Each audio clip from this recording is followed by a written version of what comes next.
A British Columbian cancer patient has had to leave the country not once, but twice to get adequate treatment in the United States, and she's far from the only one.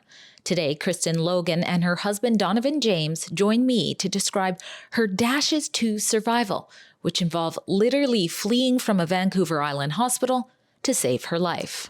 Give your dance.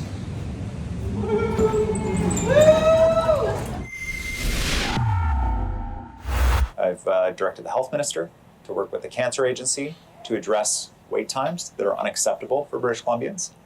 The stories are horrific that people face, which is why we took the unprecedented step of opening up spaces south of the border at Bellingham, which are now at, if not full capacity, near full capacity. Drea Humphrey here with Rebel News. And as British Columbia's NDP government continues to face harsh criticisms for emergency room closures, understaffed hospitals, long wait times, and the illogical refusal to allow medical professionals who didn't receive 2 COVID jabs back in 2021 to come back to work, it's clear the province's cancer care isn't immune to BC's crumbling health system. Despite Premier Eby pledging to improve the province's cancer care last December, wait times for such patients seems to have gotten worse. Last year, documentarian Aaron Gunn, who happens to also be planning to run for a Conservative MP for North Island Powell River, did a piece featuring some of Kristin Logan's story, a young mother and veteran who had to flee BC for a better shot at survival. But that was only part of Logan's story. Unfortunately, it got worse, and you won't believe how so. Let's begin with the start of her nightmare around spring and summer of last year, after Kristin began to feel discomfort, a tightening in her chest, and severe bloating in her stomach to the point of looking 8 months pregnant. We went to hospital, we went to doctors seeking some kind of acknowledgement and diagnosis. Got a lot of brush off, like, oh, it's exercise-induced asthma when I went about my chest tightness, or it's a panic attack. Even though I don't have anxiety. And then the worst of it was the bloating, and we went to walk-in clinic because the bloating was happening. I was having some pain in my rib cage from it, and the doctor was, no, this is absolutely irritable bowel syndrome. I had no other symptoms that would be aligned with irritable bowel syndrome, just the bloating. And I'm a health coach and I work with clients who have irritable bowel syndrome. So I came as an advocate because I was already ready for the doctor to blow it off and call it that. And I came as an advocate to make sure he was going to run the proper test. And he blew us both off. He put his hand in my face when I kept trying to bring it up. She doesn't have the symptoms of irritable bowel. Won't you run a test? You know, and nope, I'm sure of it. So there's a lot of gaslighting and a lot of dismissal. Kristin didn't have irritable bowel syndrome. She had ovarian cancer, but her family may not have known that if her symptoms hadn't worsened and then her husband, Donovan, didn't insist that the doctors do what seemed like an obvious step and scan Kristin's swelling abdomen for more answers. And that's when they found it looked like cancer. And then beyond that, it was just delay after delay to get biopsies, you couldn't even get an appointment with an oncologist because even though they pretty much knew it was cancer, they needed that biopsy to even schedule an appointment with an oncologist. Yeah. So there was just so many delays. And meanwhile, this cancer was already at a stage 4, already taking Kristin down. She was already beginning to drown in her own lungs because her lungs were filling with cancerous fluid. Once that was finally confirmed, it took 2.5 weeks from that moment of this looks like cancer to, yes, in fact, it is cancer at stage 4. From there, they said you should be able to talk to an oncologist within 2 weeks. So that's what they told me. And they said, they kept telling me, you're young, you're healthy, you're going to be fast-tracked. And your cancer is already stage 4, it's aggressive. We're going to fast track you. You're going to get priority. Oh my God, that never happened. So they said it would be about 2 weeks. A struggle that apparently isn't unique to Kristin.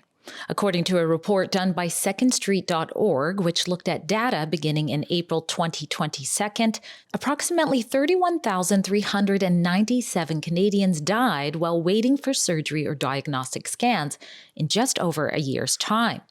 During the 4-week period of Kristin waiting to be accepted by BC Cancer for a biopsy, the young mother who was just months prior powerlifting in the gym's health took a turn for the worst. I went from being able to walk, 5 kilometers, no problem, to I couldn't even do 1 kilometer. I couldn't even go up the stairs without stopping and taking a break and trying to catch my breath. Like, as Donovan said, I was drowning in my own lungs. At one point, an emergency doctor flat out told Donovan that the couple would probably have better luck getting care outside of the country. Kristin, who, as you'll learn, doesn't give up quite easily, made the decision to go. So we went, got me a suitcase and But by this point, she was in a wheelchair. Yeah. This is how fast she deteriorated. Yeah. She was drowning in her lungs, and I'm wheeling her in a wheelchair to get on the ferry with her parents waiting for her on the other side. And just the night before that, like, she was saying her goodbyes because we didn't know if she was going to wake up in the morning. Like, she was really deteriorating fast. And her last attempt to go to the local hospital here in Campbell River, they sent her away. She was knocking on their door at the ER, asking for them to drain the fluid from her lungs because it is a procedure that they could do, but they didn't have a radiologist. They had no radiologist because it was the weekend. Kristin went to the University of Washington Medical Center in Seattle and through Veteran Affairs immediately felt for the first time since her health nightmare began, she'd finally be taken care of. I walk in the door, the doctor meets me at the door with a wheelchair, like the doctor. And he says, I'm going to take care of you. And in that moment, I felt more seen, heard, and understood than I've ever experienced in the Canadian healthcare system.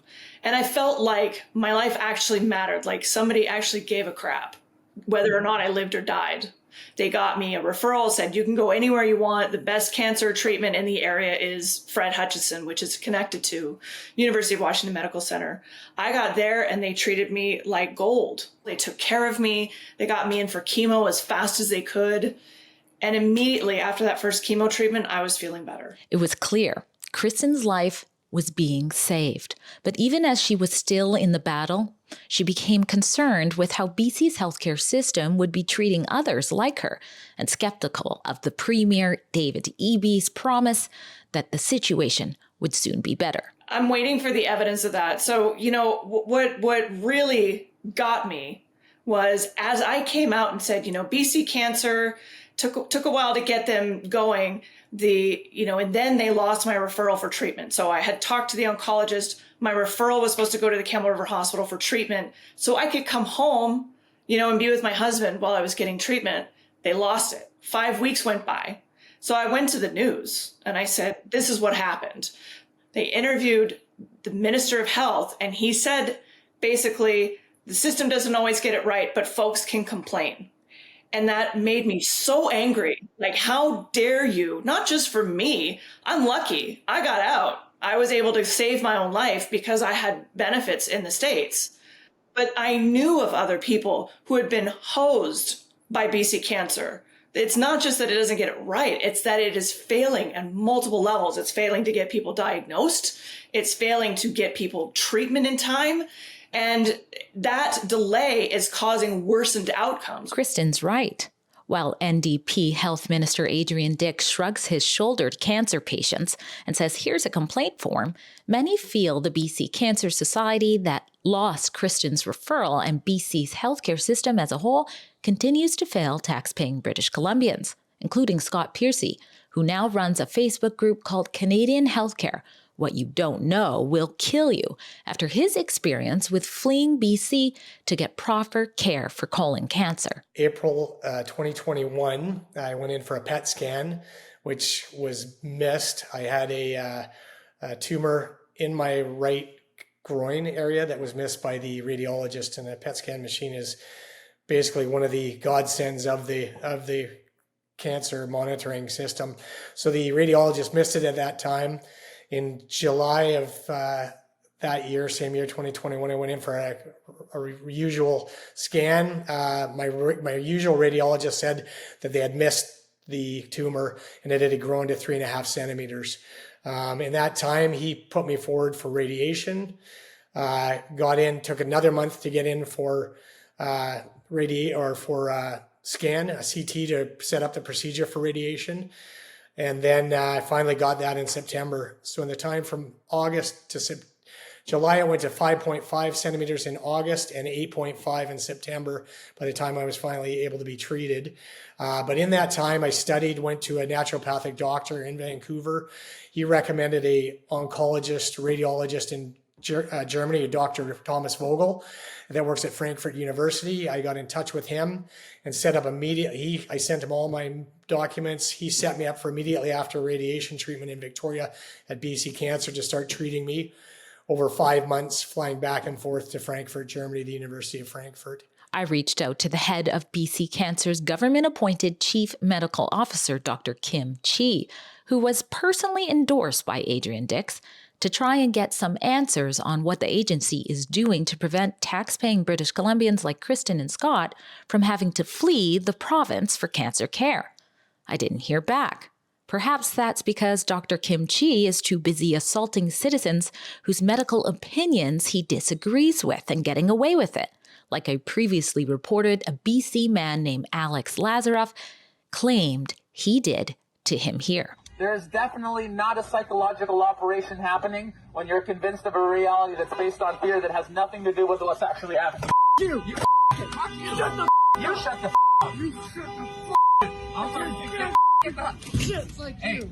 Get the out of here. You're insane, bro. Get the out of here. Get the go. Get the out of here. Get the out of here. You're insane, bro. Dude, you're insane.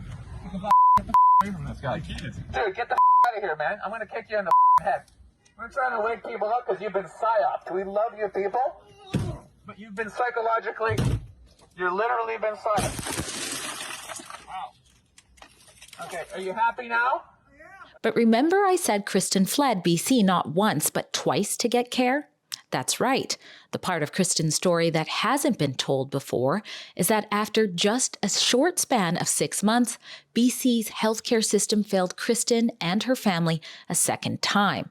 After she returned home, she began experiencing a somewhat common complication from a surgery she had in between chemotherapy. And then this happened. As I was home, I had this massive abdominal pain. It came out of nowhere. So we did go to the ER and they admitted me. They said, you have a bowel obstruction. It would have been an adhesive bowel obstruction. And we were waiting at the ER for them, or we're in the hospital. I'm there for days. The surgeon says, it would be a disaster if I do the surgery on you. We need to transport you to a surgical oncologist. There are 2 in Vancouver. And then she says, the waiting list is as long as my arm. And I said, how long is that? And she goes, I couldn't even tell you. And I said, well, can you get her on a transport list now? She goes, no, not till I determine it's emergency, but it is an emergency. Yeah, but she's not dying right now. So what are you doing? Are you waiting for her to die? This was a conversation I had with the surgeon. And every time I go to the hospital, I'm looking at Kristin's blood lab reports and I'm seeing her electrolytes are running low, chloride's low, magnesium's low, potassium's low. And I'm checking her IV line. Sure enough, they're not supplying it. And I'm like, why are they not supplying the missing electrolytes? So now I'm chasing down nurses. I'm not allowed, with the bowel obstruction, they had to put a nose tube in. I'm not allowed to eat and I'm not allowed to drink. So I relied on them to provide that. And they did not provide any intravenous nutrition either. They told me and Donovan that it would be dangerous. It wasn't until we escaped back to the United States where the surgeons there were like, no, you needed that nutrition. You've lost 15 pounds in 6 days. Yeah, and they were so concerned. It was so bad at the Campbell River Hospital. Let me tell you, 6 days? 6 days. 6 days. Yeah. Kristin wasn't able to eat. They had no plan for surgery. And during this time, Kristin is calling her care team in the United States and updating them, letting them know what's happening. They're like, and her family's calling like international ambulance transport companies. Yeah. We're talking tens of thousands of dollars.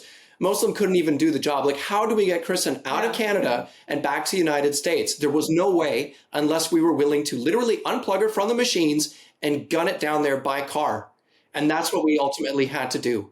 And then when they finally did operate, it turns out that this bowel obstruction was already starting to leak. So had we stayed here another day in Campbell River Hospital, she could have easily gone septic and died. So that's 2 times now in a 6-month span. Kristin has been left to die by the Canadian medical care system. As you can see, Kristin is home again, and I'm happy to report she's doing well. But what about all the British Columbians who are at the mercy of BC's crumbling healthcare system and don't have the means to leave it? Scott Piercy, told me, including travel, he's had to spend around $150,000 to save his life in Germany.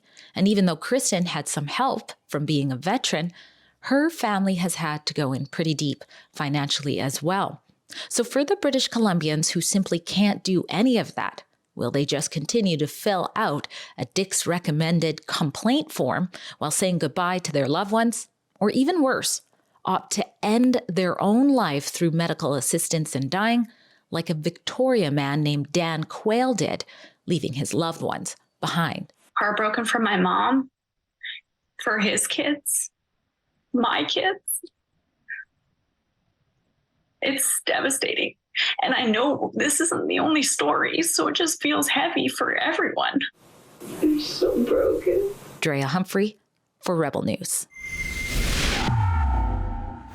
At Rebel News, we don't back down from telling you the other side of the story, including the many times Canadians have been offered medical assistance in dying instead of adequate care from the government.